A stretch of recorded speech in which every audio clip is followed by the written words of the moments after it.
She shouted, "You'll regret walking away from me. I always get what I want." I said, "Not this time." When she showed up to take back what she claimed was hers, the court order taped to the door proved otherwise. I, 29 male, just had to call the cops on my ex-girlfriend Bianca, 31, for trying to break into my photography studio. The same studio she swore she'd take from me when we broke up 3 months ago. Let me back up. Bianca and I dated for 2 years. She worked in PR, I'm a photographer. When we met, I was doing mostly freelance gigs, weddings, portraits, struggling to make rent. She had connections in the fashion industry through her job. About a year into dating, she started booking me fashion shoots through her contacts. Good money, great exposure. I was grateful. Maybe too grateful. I didn't notice the strings being attached until they were wrapped around my neck. 6 months ago, I'd saved enough to lease a small studio space. Nothing fancy, 800 square feet in an old building, but it had great natural light and was mine. Bianca helped by introducing me to more clients, even suggested we market it as our creative space to her connections. Red flag, I know. But I was riding high on finally having my own place. She started treating the studio like her personal office, held PR meetings there, stored client gifts, even had packages delivered. When I gently suggested she ask before scheduling meetings during my shoots, she laughed. "Babe, without me, you'd still be shooting birthday parties in parks. This studio exists because of my connections. I pay the lease, Bianca. My name's on everything. Money isn't everything. I made this happen." The entitlement grew. She'd cancel my bookings to use the space. Told clients I was busy when she needed the studio for her own purposes. Started referring to it as our studio, then just my studio when talking to her friends. 3 months ago, I hit my limit. She'd canceled a $3,000 product shoot, told the client I was sick because she wanted to host a PR party. When I confronted her, she said, "It's one shoot, I'll get you 10 more. Stop being ungrateful." "I'm not your employee, Bianca. This is my business." "Your business? You mean the business I built? The studio I filled with clients?" "The studio I lease, the business I run. You helped, yes, but..." "Helped?" She was screaming now. "I created you. You're nothing without me." I ended it that night. Told her we were done, professionally and personally. Asked for my apartment key back. Yeah, we weren't living together, but she had a key. Her response still echoes in my head. "You'll regret walking away from me. I always get what I want." "Not this time," I said. She threw my key at me and stormed out, but not before promising she'd take everything you think is yours. I thought it was just angry ex talk. I was wrong. Update 1. The first 2 weeks after the breakup were quiet. Too quiet. I changed my apartment locks just in case, but kept the studio the same. It's a commercial space with good security, and changing those locks would have been expensive. Then the games started. First, she called all the clients she'd introduced me to, telling them I was unstable and had stolen her creative concepts. Lost 3 bookings immediately. Whatever. I'd built my own client base too. Next, packages started arriving at the studio. Not for me, for Bianca Torres Creative Consulting. When I returned them to sender, she texted, "Those are important client materials. You have no right." "You don't work here, Bianca. Use your own address." "That is my address. I established that studio as my creative base." "No, you hung out in my studio sometimes. Big difference." She started showing up during my shoots, just walking in, acting like she belonged there. The security code hadn't been changed, my mistake, and she'd memorized it. After the 3rd interruption, I changed the code and explicitly told her she was not welcome without invitation. Her response was to send a formal letter from some budget lawyer claiming she had established tenancy in the studio through regular use and property storage. I laughed. Tenancy? In a commercial photography studio where she never paid a dime? Good luck with that. But then I found out she'd been telling people she was a co-founder of my studio, had business cards printed, listed my studio address on her LinkedIn, was actively booking her own PR meetings there, telling clients I was the one subletting from her. Time to get serious. I hired a lawyer, Diane, who specialized in small business disputes. She reviewed everything: lease, bank records, emails, texts. She has absolutely no claim, Diane said, but she's creating a paper trail that could complicate things. We need to shut this down now. We sent a cease and desist. Clear language. Stop claiming ownership. Stop using the address. Stop interfering with the business. Bianca's response was to post on Instagram. When you build something beautiful with someone and they try to erase your contributions, standing up for what's mine. Entrepreneur struggles, women in business. The comments were all supportive. Poor Bianca, pushed out by her ungrateful ex. I didn't engage. Just screenshotted everything. 2 days later, she showed up with a moving truck. Update 2, I was editing photos when I heard the commotion outside. Looked out the window. Moving truck, 2 guys with dollies, and Bianca directing them like a general. I met them at the door. What's happening here? Bianca smiled sweetly. Moving my things out. Since you're being petty about the space, I'm taking what's mine. You don't have things here. Oh, really? She pushed past me, the movers following, started pointing at equipment. That lighting kit, bought with money from clients I brought. Those backdrops, purchased during our relationship. That desk, I picked it out. I have receipts for all of this. My receipts. Receipts don't tell the whole story. She turned to the movers. Start with the desk. I stepped between them and the desk. Nobody's taking anything. Bianca, you need to leave. Or what? You'll call the cops on your girlfriend? Ex-girlfriend. And yes, she laughed. I know my rights. I have belongings here. You can't deny me access to my property.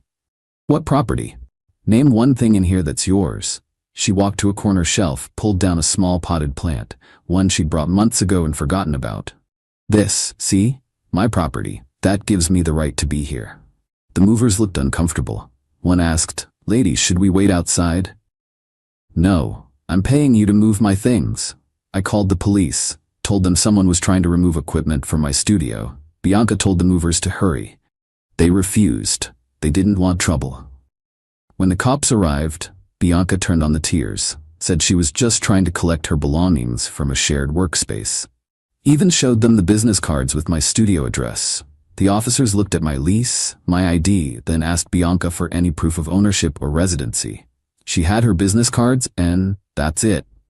Ma'am, this appears to be his commercial space. Unless you have documentation showing ownership or a legal right to remove property, you need to leave. But we built this together. I have clients here. Then you'll need to sort it out in court. For now, you need to go. She left, but not before hissing, This isn't over. I always get what I want. The potted plant sat on my desk, wilting. Update 3. After the moving truck incident, I thought maybe reality had set in. Nope. Bianca just got more creative.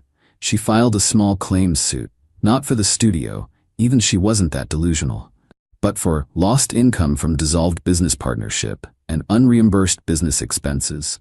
She claimed we were 50-50 partners, and I owed her half the studio's value plus compensation for the clients she brought. The number she came up with?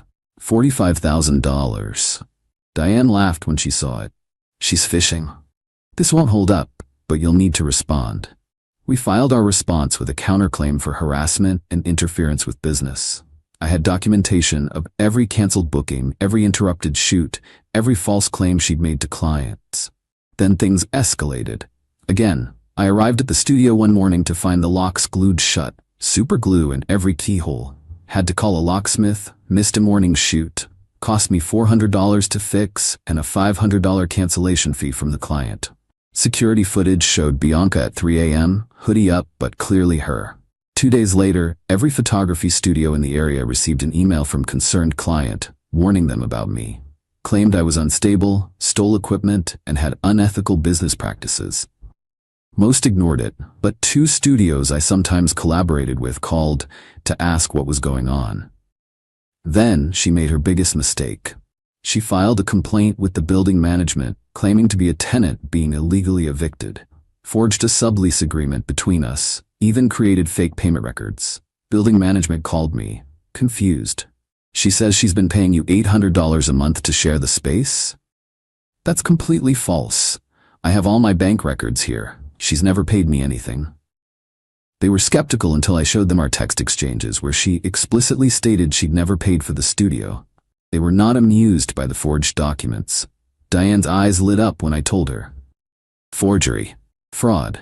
This changes things. We're going from defense to offense. We filed a restraining order request with all the evidence. The harassment, The property damage, the forged documents, the security footage. Judge granted a temporary order immediately, pending a full hearing. Bianca was served at her office. Her coworkers saw the whole thing. She called me from a blocked number that night, screaming about humiliation and how I'd ruined her reputation. "You did that yourself," I said, and hung up. The restraining order required her to stay 100 feet from me and 500 feet from the studio. No contact except through lawyers.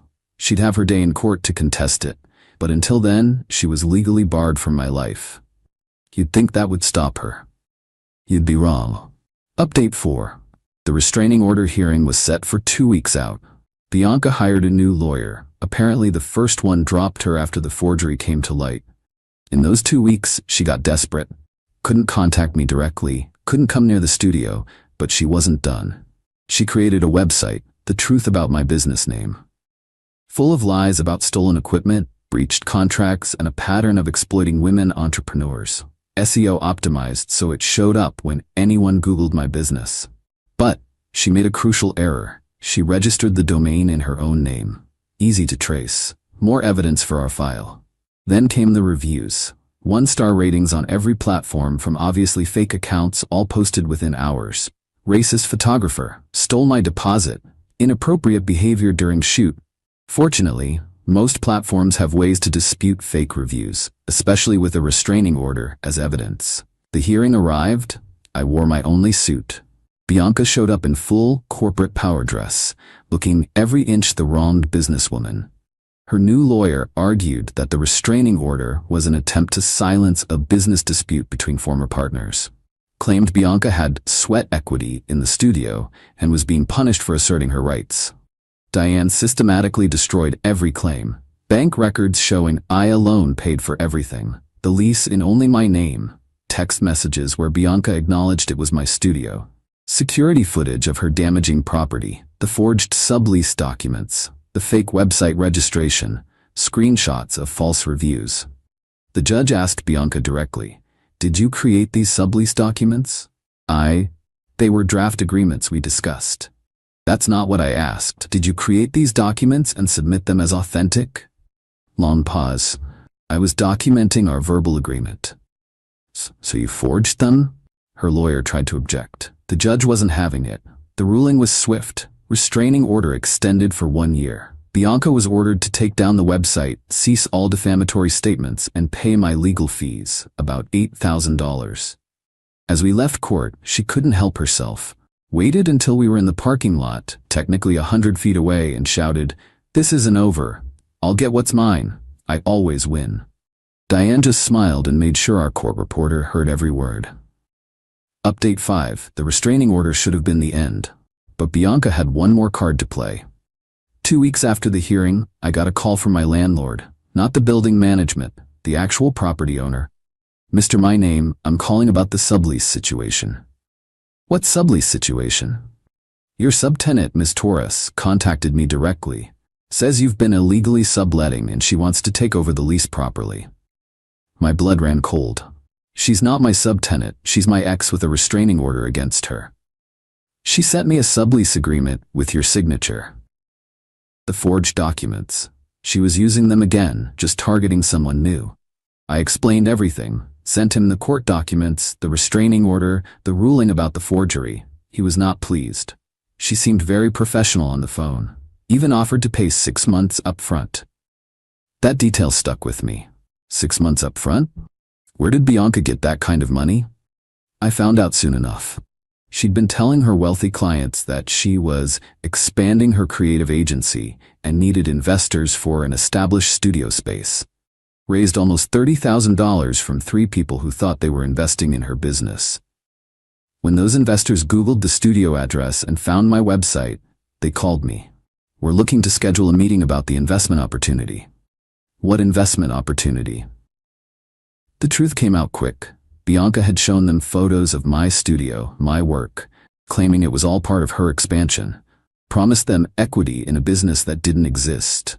3 very angry investors. And now we weren't talking about small claims court anymore. This was fraud. Actual criminal fraud. Diane connected them with a criminal attorney. I gave statements to the police. Showed them everything. The forged documents, the false claims, the restraining order violations. Contacting my landlord definitely counted. Bianca was arrested at her office, again in front of her coworkers. This time for fraud and violating a restraining order. She made bail, but the damage was done. Her PR firm fired her. The investors were pressing charges. The criminal case was moving forward. And me? I finally had peace. Changed all my locks again, upgraded security, and slowly rebuilt the client relationships she'd tried to destroy. But I should have known she'd try one more thing. Final update. It's been 3 months since the breakup. Bianca's criminal trial is pending. She's out on bail with strict conditions. No contact with me, the investors, or anyone connected to the case. Yesterday morning, I arrived at my studio to find her standing outside. Not within 500 feet, she'd clearly measured. Just standing on the public sidewalk, holding a sign. This business was built on lies and theft. Legal? Technically. Technically she was far enough away. Technically it was free speech. Technically not contact. I called Diane. She sighed. Document it, but unless she approaches or directly contacts you, it's a gray area. I went inside, tried to work, but clients arriving for shoots saw her. Awkward questions, concerned looks. She stood there for 3 hours. Lunchtime, I'd had enough. Went to the building's front door, still maintaining distance, and taped something to the glass door. Large enough for her to read from where she stood. The final restraining order. The fraud charges. The arrest record. And a QR code linking to a simple website I'd created documenting everything. Court documents, security footage, her own text admissions. All public record. All fact. The sign read, "The truth about Bianca Torres. Scan for court documents." She stared at it. I watched from inside as people walking by started scanning the code, reading, looking at her with her sad protest sign, shaking their heads. One person I recognized, a client of hers from the fashion world. She scanned, read, looked at Bianca with disgust, and walked away while pulling out her phone. Bianca's face went from smug to panicked. She grabbed her sign and practically ran to her car. Haven't seen her since. Last night, I got a text from an unknown number. Just one line. "You win." Blocked it, but I saved the screenshot, just in case.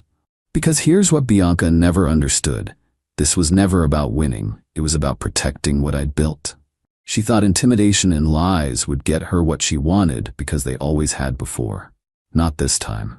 The studio is thriving. I'm booked solid for the next 2 months. The clients she drove away, most came back when they learned the truth. The new security system includes cameras that would make a casino jealous. And that wilted plant she left, I nursed it back to health. It sits in my office window, a reminder that even things that seem dead can come back stronger. Bianca's trial starts next month. I'll have to testify. But I'm not worried. I have receipts, literally and figuratively. Every text, every email, every forged document, every lie she told. She thought she'd take my studio because she always gets what she wants.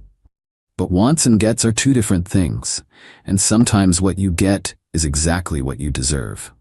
The court order taped to my door isn't just paper. It's proof that truth wins. Eventually, even when the lies are loud and the liar is relentless. She wanted my studio. What she got was a criminal record and a career in ruins. I wanted peace. What I got was a business that's truly mine, and the knowledge that I can stand up to anyone who tries to take it. Not a bad trade, honestly.